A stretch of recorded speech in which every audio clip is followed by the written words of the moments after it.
பொழுச்செல்லூர் ஊராட்சி பகுதி தலைமை தமிழக வெற்றிக் கழகம் சார்பில் 6 இடங்களில் தண்ணீர் பந்தலை திறந்து வைத்தார் மாவட்ட செயலாளர் மின்னல்குமார்.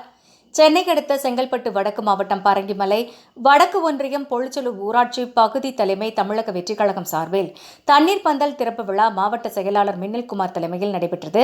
முன்னதாக மேலதாளத்துடன் நேரு நகர், வெங்கடேஸ்வரா நகர் பேருந்து, ஆவின்பால் நிலையம், சிவன் கோவில், பஜனை கோவில், பொழுச்செல்லூர் பேருந்து நிலையம் என 6 இடங்களில் மாவட்ட செயலாளர் மின்னல்குமார் தண்ணீர் பந்தலை திறந்து வைத்து பொதுமக்கள் தாகம் தீர்க்க தர்பூசணி, நீர்மோர், குளிர்பானங்கள், வெள்ளரிக்காய் உள்ளிட்டவைகளை வழங்கினர்.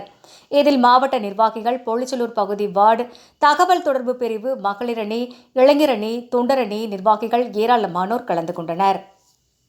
வெற்றி கழக உறுப்பினர்களை அல்லது நிர்வாகிகளை தொடர்பு கொண்டு உங்கள் குறைகளை நீங்கள் தெரியப்படுத்தினால் அந்த குறைகளானது உடனடியாக நமது தமிழக வெற்றி கழக நிர்வாகிகளால் சீர் செய்து தரப்படும் என்பதை மிகுந்த மகிழ்ச்சியுடன் தெரிவித்துக் கொள்கிறோம்.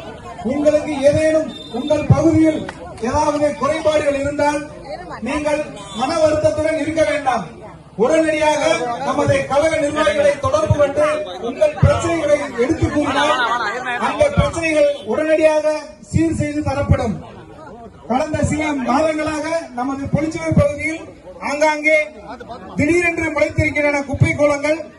இதையெல்லாம் அறிந்த நமது கழக நிர்வாகிகள் ஊராட்சி நிர்வாகத்திடம் முறையாக அனுமதி பெற்று இந்த குறைகளை சீர் செய்து தரும்படி கேட்டுக்கொண்டிருக்கிறார்.